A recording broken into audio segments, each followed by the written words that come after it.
오늘은 하늘의 은혜로 살아가는 행복한 사람이라는 제목으로 함께 말씀 나누려고 합니다. 여러분들은 지금 행복하십니까? 저는 여러분들 모두 행복한 삶을 살아가기를 원합니다.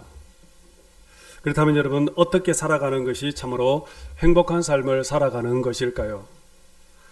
저는 행복은 사랑과 은혜에서 비롯된다라고 생각합니다. 우리가 세상을 살아가면서 누군가에게 사랑을 받고 또는 누군가를 또 사랑을 하고 그리고 또 어떤 이로부터 은혜를 받고 또한 은혜를 베풀며 살아간다면 우리는 분명히 행복한 삶을 살아간다고 할 수 있을 것입니다. 행복한 사람의 삶은 사랑과 은혜로 충만한 삶이라고 할 수 있습니다. 사랑과 은혜는 바로 행복의 중요한 척도이기 때문입니다. 그런 의미에서 저는 제가 참으로 행복한 사람임을 고백하지 않을 수가 없습니다. 저는 15살에 처음 교회 다니기 시작하여 그의 여름 수련회에 참석하여 은혜를 받고 또 구원을 받았습니다. 예수 믿는 것이 참으로 너무 좋았습니다. 그래서 청소년 시절 방학이 되면 저는 매일 교회에 가서 살다시피 했습니다. 교회에 있으면 마음이 편안하고 또 행복감이 밀려왔습니다. 어떤 날은 본당에 올라가서 의자에 가만히 누워 있으면 정말 말로 표현할 수 없는 평안함이 밀려왔고 평생 참 교회에서 살았으면 좋겠다라는 생각을 수없이 그때 했었습니다. 우리 옛날 우리 권사님들은 교회에서 잠을 주무시는 분들이 참 많았습니다. 그들은 교회에서 잠을 자고 그리고 새벽에 일어나 새벽 기도에 참석하고 그리고 잠시 집에 갔다가 그리고 또 저녁에 교회에 와서 교회에서 기도하다가 또 교회에서 잠을 자고 그리고 또 새벽 기도에 참석하고 그리고 집에 잠시 갔다가 또 저녁에 교회 오고 이것이 그분들의 일상이었습니다. 이분들은 교회에 있는 시간이 아마 세상에서 가장 행복했던 시간이었을 것입니다. 저는 예수를 믿고 가장 좋았던 것은 바로 내가 구원을 받았다라는 사실입니다. 내가 하나님의 자녀가 되었다라는 것 하나만으로 저는 너무 행복했습니다. 그래서 방학이 되면은 새벽 기도회, 수요 예배, 그리고 금요 철학 기도 등 모든 예배에 참석을 했던 기억이 있습니다. 돌아보면 참으로 그때가 하나님께서 제게 정말 설명할 수 없는 많은 은혜를 부어주셨는데 그때가 제 인생에 가장 기쁘고 행복한 날이 아니었는가 싶습니다. 물론 가정적으로는 가난하여서 참으로 배가 고플 때가 많았습니다. 힘들고 어려운 시간도 많았습니다. 등록금을 못 내어 교무실에 불려가서 선생님께 꾸중 듣는 날도 많았고 차비가 없어 학교에 걸어갔던 적도 많이 있었습니다. 또 많은 고난의 시간들이 있었습니다. 하지만 하나님의 은혜로 충만하니까 내 삶에 일어나고 있는 이 모든 환경은 아무런 문제가 되지 않았습니다. 제가 청소년 시절에 가장 많이 불렀던 찬송이 무엇인가 돌아보니 우리가 조금 전 예배 시간에 불렀던 찬송 368장이었습니다. 주 예수여 은혜를 내려주사 고충만케 하옵소서. 이주리고 목마름 나의 맘에 주 성령을 부으소서. 저는 그때 이 노래를 찬송을 참 많이 불렀습니다. 주 예수의 충만한 은혜만 있으면 저는 만족합니다. 이것이 저의 간정이었고 또 저의 기도였던 것입니다. 저는 31살에 포항에 있는 한동대학교 교목으로 부임하여 12년 동안 사역을 했습니다. 당시 한동대학교는 스카이대학 다음으로 유명한 명문 기독교 대학이었기 때문에 입학하는 것도 어렵지만 또 교수로 부임하는 것은 더더욱 어려운 일이었습니다. 제가 그 학교에서 학생을 가르친다는 것은 참으로 상상할 수 없는 일이었습니다. 저는 자랑할 만한 학벌도 또 능력도 실력도 없는 자임에도 그곳에서 학생들을 가르칠 수 있었던 것은 참으로 전적인 하나님의 은혜였습니다. 개천에서 용난다, 바로 그 말이 바로 저를 가리켜서 하는 말이었습니다. 저는 그때 가장 두렵게 만드는 것이 뭐냐, 실력 없다라는 소리를 듣는 것이었습니다. 그래서 저는 무릎을 꿇고 하나님께 더욱더 은혜를 많이 구했습니다. 지금 돌아보면 저의 30대는 새벽부터 새벽까지 참으로 몸을 돌보지 않고 그렇게 사역을 했던 것 같습니다. 그럼에 또 정말 말로 설명할 수 없는 많은 은혜를 경험했고 또 많은 기도 응답도 또 받았고 또 놀라운 성령의 역사 또한 저는 체험을 했습니다. 이렇게 30대의 대학 캠퍼스에서 청년들과 함께 정말 기쁘게 사역을 하다 이제 40대가 되자 하나님께서는 저에게 교회에 대한 그런 비전과 사명을 또 주셨습니다. 그래서 하나님은 저를 교회로 인도하셔서 지난 10년 동안 한국 교회에서 참으로 사역을 하게 하셨습니다. 그러다가 이제 50이 넘어서자 하나님께서는 저에게 선교의 비전을 주셨고 또한 선교지로 또 저를 또 보내주셨습니다. 제가 30대에 방학이 되면 우리 청년들과 함께 선교지를 누비며 다니면서 복음을 전할 때마다 그때마다 하나님 저도 기회가 되면 선교지에서 사역을 할 수 있게 해주십시오라고 그렇게 기도했던 그 기도가 이제 나의 50 중반이 되어서 하나님께서는 저를 한 번도 가보지 못했던 땅, 밟지 못했던 이 대만 땅으로 하나님께서는 저를 인도해 주셨던 것입니다. 돌아보니 여기에는 하나님의 또 다른 계획과 섭리가 있었던 것입니다. 저는 선교지에서 목회하는 것이 참으로 너무 행복하고 또 기쁘고 감사하는 밤밖에 없습니다. 지난 1년을 돌아보면 모든 것이 하나님의 은혜였고 또 하나님께 감사할 것밖에 없었습니다. 저는 우리 성도님들도 저와 같이 날마다 참으로 행복한 삶을 살아가기를 원합니다.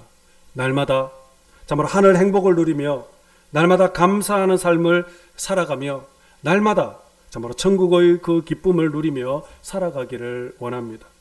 조금 힘들어도 마음의 평안을 잃어버리지 않고 고통스러운 일이 생겨도 기쁨을 잃어버리지 않고 또 고난이 따라와도 감사를 잃어버리지 않고 이 땅에서 날마다 참으로 천국의 삶을 살아갈 수 있기를 주님의 이름으로 축복합니다. 그러기 위해서는 우리는 무엇보다도 예수님을 만나야 합니다. 예수님을 더욱더 알아가고 예수님을 닮아가며 예수님과 동행하는 삶을 살아갈 때 비로소 우리의 삶에는 주님이 주시는 그런 은혜로 풍성한 삶을 살아갈 수가 있습니다. 오늘 여러분들과 함께 읽었던 이 아침 이 본문은 이스라엘 백성들이 광야 40년을 마치고 이제 저 멀리 가나안 땅을 바라보면서 이제 모세가 이스라엘 백성들에게 마지막으로 축복하는 내용이었습니다. 신명기는 애굽에서 나온 출애굽 1세대들이 광야에서 모두 죽은 뒤에 그리고 그들의 자녀 세대들이 이제 가나안 땅에 들어가기 바로 앞에 직전에 모세가 이들에게 지난 광야 40년의 생활을 회상하면서 하나님께서 오늘 우리들에게 어떤 은혜를 베풀어 주셨는지, 그리고 이제 앞으로 너희들이 약속의 땅 가나안 땅에 들어가면 결코 하나님의 말씀을 잊지 말고 말씀에 순종하며 살아갈 것을 백성들에게 권면하는 그러한 내용입니다. 자, 오늘 신명기 29장 9절 말씀 함께 보겠습니다. 시작. 너희는 이 언약의 말씀을 지켜 행하라. 그리하며 너희가 하는 모든 일이 형통하리라. 아멘. 여러분, 이것이 바로 신명기 전체의 결론이자 가나안 입성을 앞둔 백성들에게 부탁한 말씀입니다. 그리고 이제 모세는 마지막으로 이스라엘 백성들을 이제 축복합니다. 그 내용이 바로 33장의 내용입니다. 33장은 이렇게 시작합니다. 1절 말씀 함께 보겠습니다. 시작. 하나님의 사람 모세가 죽기 전에 이스라엘 자손을 위하여 축복함이 이러하니라. 모세는 33장에서 이스라엘 백성들을 축복을 하고 그리고 그의 생을 이제 마감하게 됩니다. 모세의 축복은 이렇게 끝을 맺고 있습니다.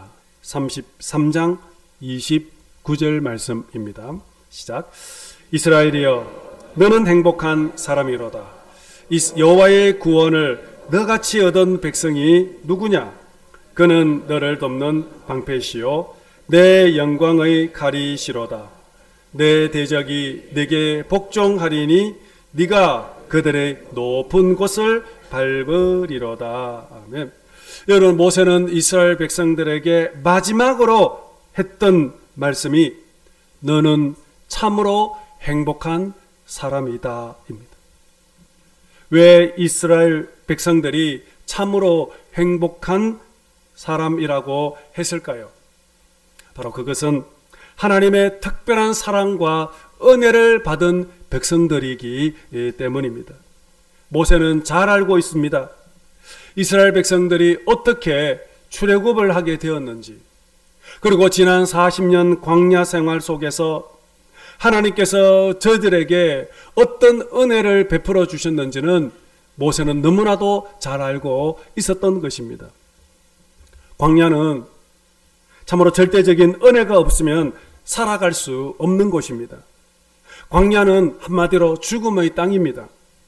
풀 한 폭이 나지 않고 뜨거운 광야에서 그들이 생존할 수 있었던 것은 낮에는 구름 기둥, 밤에는 불 기둥으로 그들을 보호해 주셨기 때문입니다.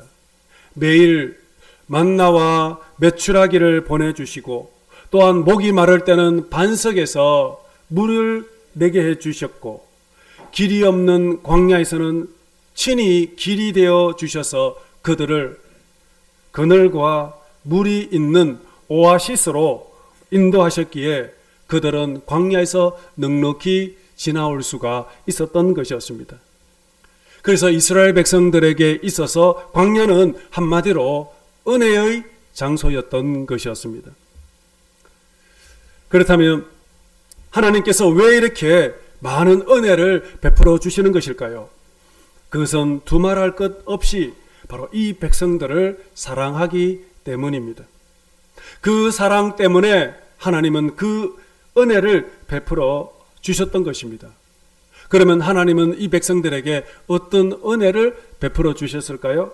바로 오늘 본문 26절에서 말씀하고 있습니다. 26절 말씀 보겠습니다. 시작.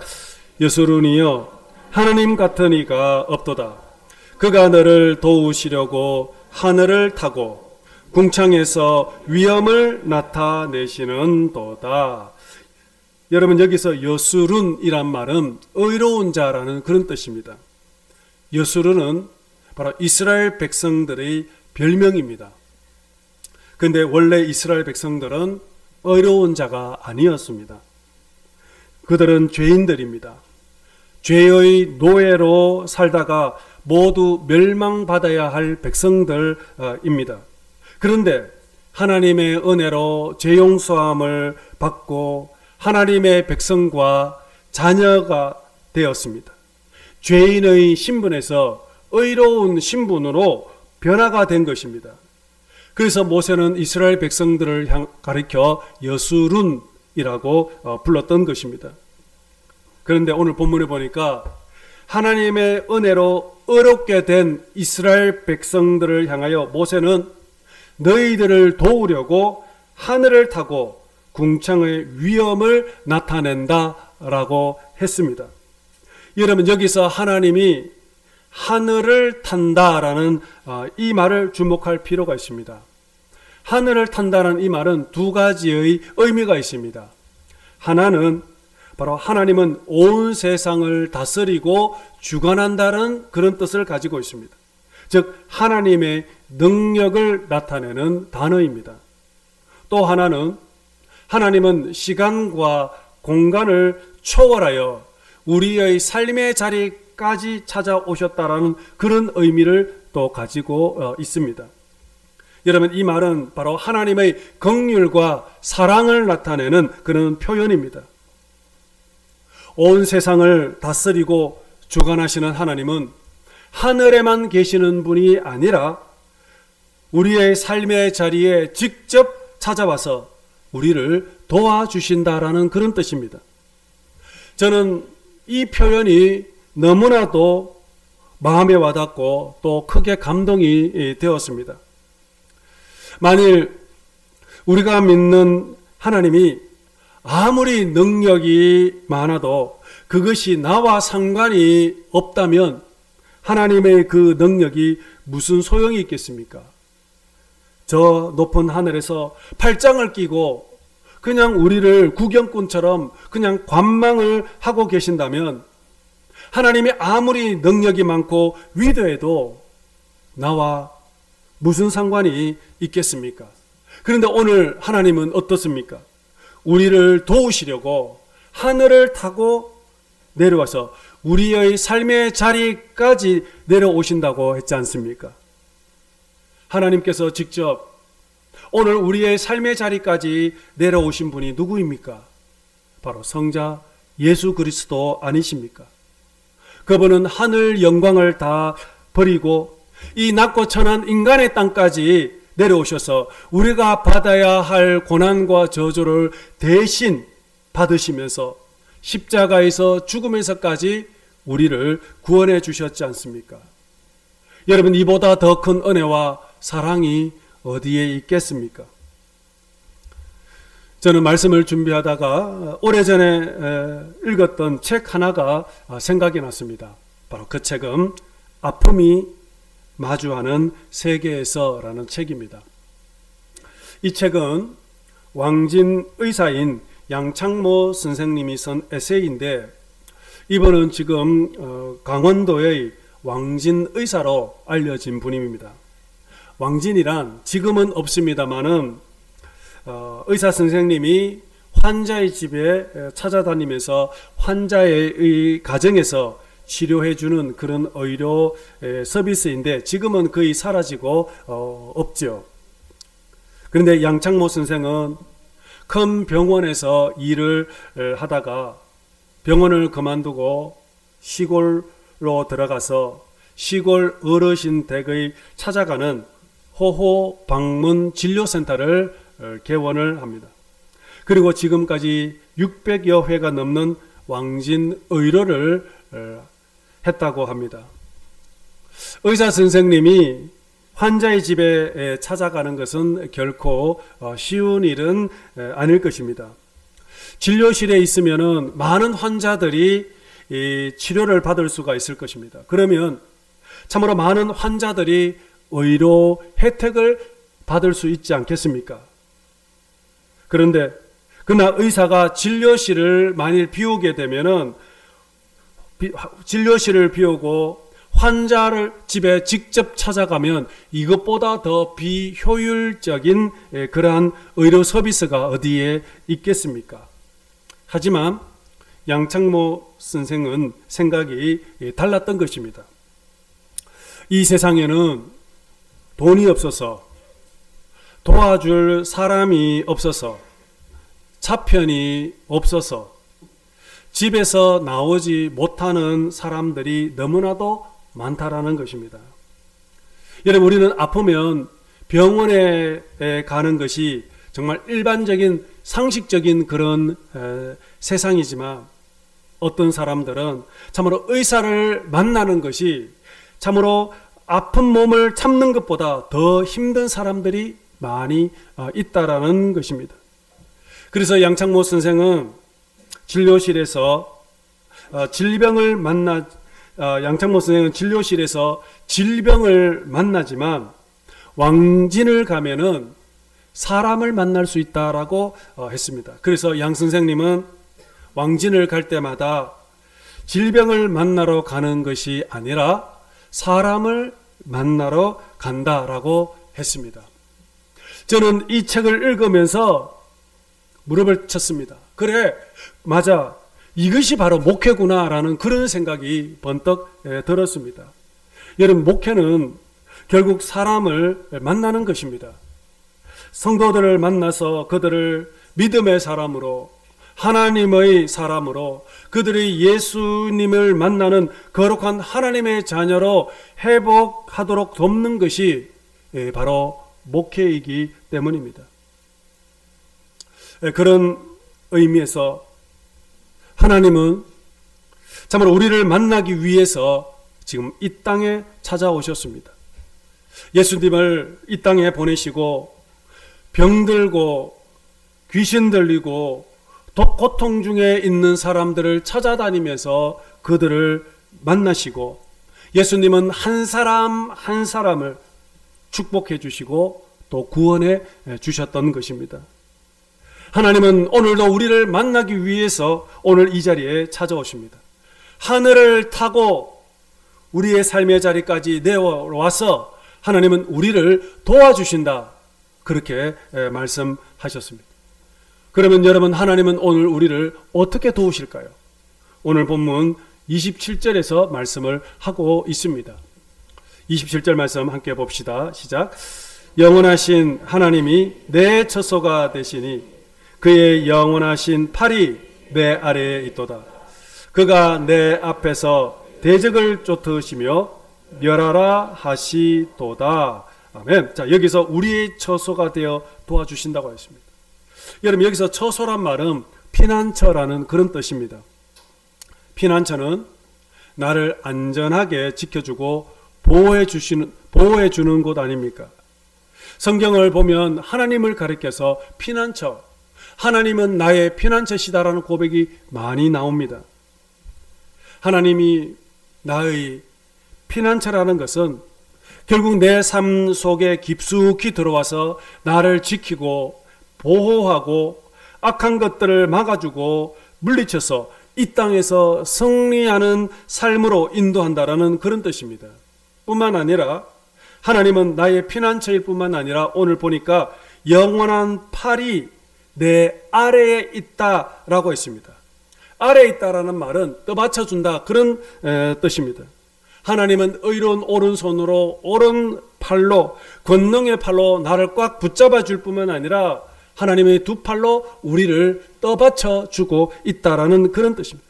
그러면 우리의 삶은 결코 실족함이 없다라는 것입니다. 그래서 하나님이 내 앞에서 모든 대적을 쫓으신다 말하지 않습니까? 어디 그뿐이겠습니까? 29절 말씀에 계속 보시면은 하나님을 가리켜서 돕는 방패, 영광의 칼이라고 했습니다. 방패는 적의 공격으로부터 막아주는 것, 내 생명을 지켜주는 무기 아니겠습니까? 그런데 하나님은 적의 공격으로부터 그저 막아주는 소극적인 그런 것만 아니라 하나님은 영광의 칼이라고 이야기를 했습니다. 영광의 칼이라는 것은 결국에는 적의 공격을 막아줄 뿐만 아니라 직접 하나님께서 적을 물리쳐주는 강력한 무기를 말하고 있습니다. 하나님은 적의 공격을 막아주실 뿐만 아니라 영광의 칼로 적을 무찔러 물리쳐 주신다는 것입니다.